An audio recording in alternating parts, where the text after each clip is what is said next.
Bom dia, boa tarde, boa noite. Não sei qual horário que você vai estar assistindo essa leitura, né? Vamos ler junto o livro de Atos, capítulo 7, mas vamos orar primeiro. Pai, nós te louvamos e te agradecemos porque a tua palavra é viva, eficaz, mais cortante do que uma espada de dois gumes. Pai, em nome de Jesus, que o Senhor possa operar em nós a tua vontade e o teu querer. Fala conosco, Pai, neste capítulo, como o Senhor vem falando desde o capítulo 1, Pai. Fala cada vez mais, Pai. Senhor, que a tua palavra venha gerar fruto e vida nas nossas vidas, para a honra e glória do teu nome. Então vamos. Versículo 1. Na nova versão internacional, NVI, tá, gente? Então o sumo sacerdote perguntou a Estevão: São verdadeiras estas acusações? Ele respondeu: Irmãos e pais, ouçam-me. O Deus glorioso apareceu a Abraão, o nosso pai, estando ele ainda na Mesopotâmia, antes de morar em Harã, e lhe disse: Saia da sua terra e do meio dos seus parentes e vá para a terra que eu lhe mostrarei. Então ele saiu da terra dos sacerdotes e se estabeleceu em Harã.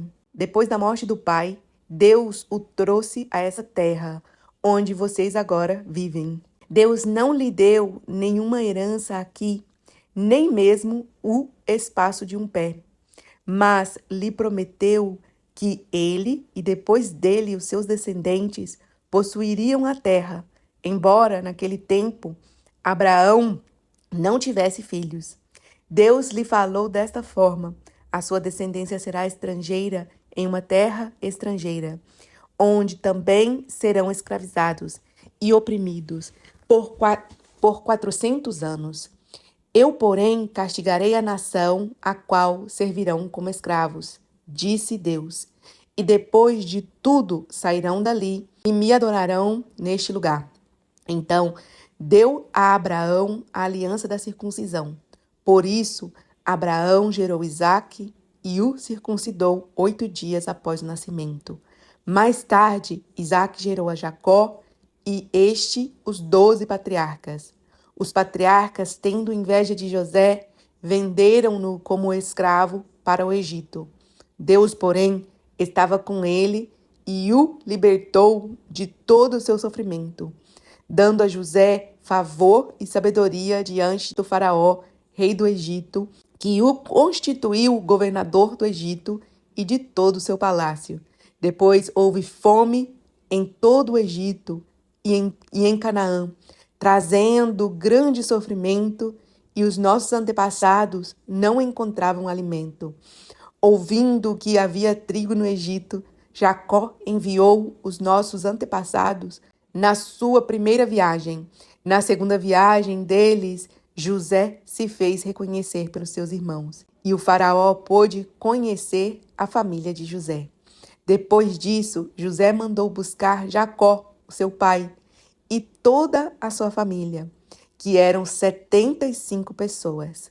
Então, Jacó desceu ao Egito, onde ele e os nossos antepassados faleceram.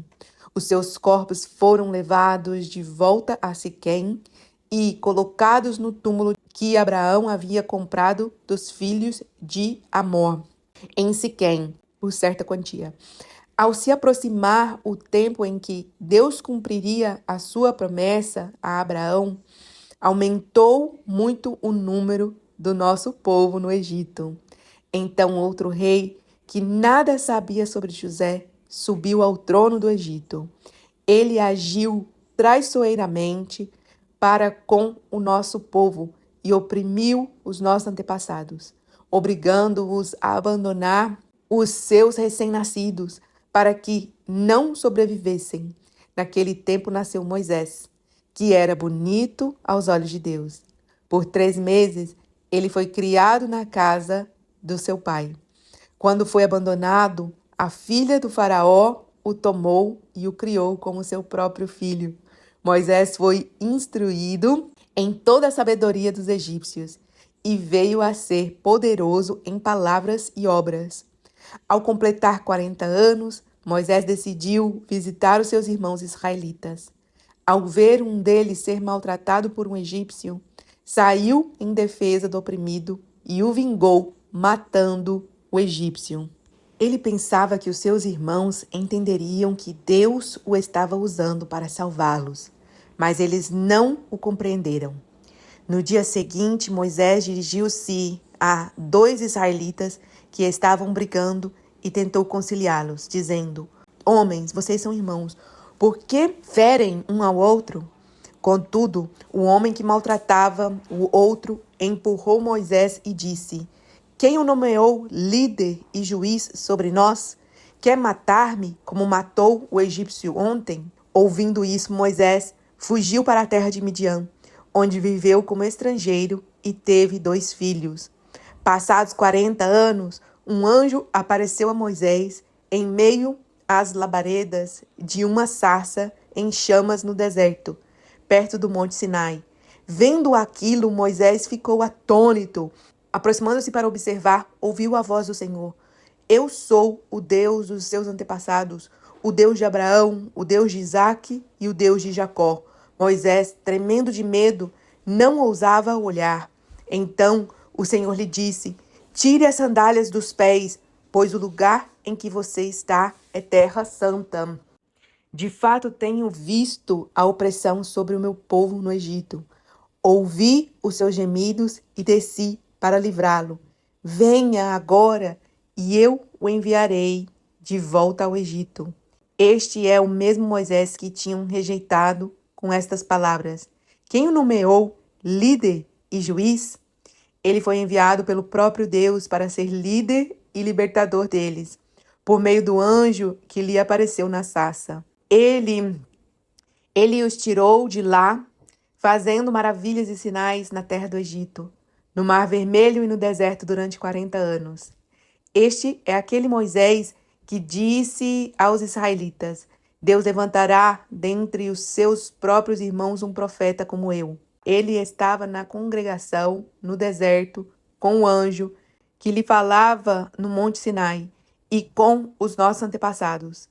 Foi ele que recebeu palavras vivas para transmiti-las a nós. Os nossos antepassados, porém, recusaram-se a obedecer-lhe. Ao contrário, rejeitaram-no e, no coração, voltaram para o Egito. Não posso deixar de comentar nessa parte, né, gente?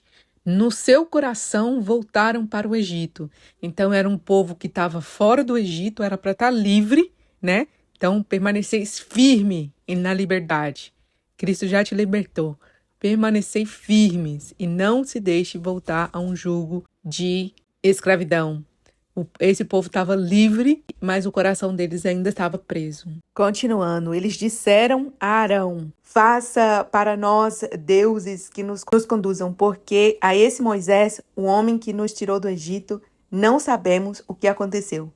Naquela ocasião, fizeram um ídolo em forma de bezerro.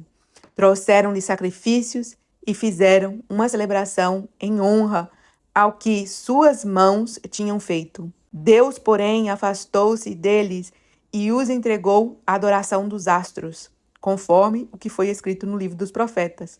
Foi a mim que vocês trouxeram sacrifícios e ofertas durante os 40 anos no deserto, ó povo de Israel? Em vez disso, levantaram o santuário de Moloque e a estrela do céu, Deus Renfan, Deus com letra minúscula, gente. Ídolos que vocês fizeram para adorar. Portanto, eu os enviarei para o exílio, para além da Babilônia.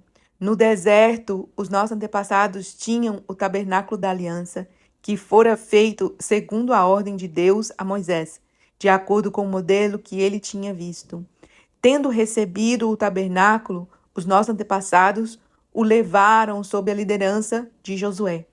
Quando tomaram a terra das nações que Deus expulsou de diante deles. Esse tabernáculo permaneceu nessa terra até a época de Davi, que recebeu o favor de Deus e pediu que ele lhe permitisse providenciar uma habitação para o Deus de Jacó. Foi Salomão, porém, quem lhe construiu a casa. Todavia, o Altíssimo não habita em casas feitas por homens. Como diz o profeta, o céu é o meu trono e a terra o estrado dos meus pés. Que espécie de casa vocês edificarão para mim? Diz o Senhor. Ou onde seria o meu lugar de descanso? Não foram as minhas mãos que fizeram todas essas coisas? Povo rebelde, obstinado de coração e de ouvidos, vocês são iguais aos seus antepassados. Sempre resistem ao Espírito Santo. Qual dos profetas os seus antepassados não perseguiram? Eles mataram aqueles que prediziam a vinda do justo. Justo com letra maiúscula, Jesus. De quem agora vocês se tornaram traidores e assassinos. Vocês que receberam a lei por intermédio de anjos, mas não lhe obedeceram. Ouvindo isso, ficaram furiosos e rangeram os dentes contra ele. Então, vamos parar aqui, né, para a gente falar um pouco. Não tem como, né, fazer o estudo do capítulo todo, porque levaria dias, porque ele destrincha toda a história do povo de Israel em um capítulo. Mas, quando ele se apresenta, né, a primeira pergunta que eles fazem é a respeito dele. É verdade as acusações que falam contra você? Só que Estevão estava cheio do Espírito Santo, então ele não ia dar atenção para si mesmo, né?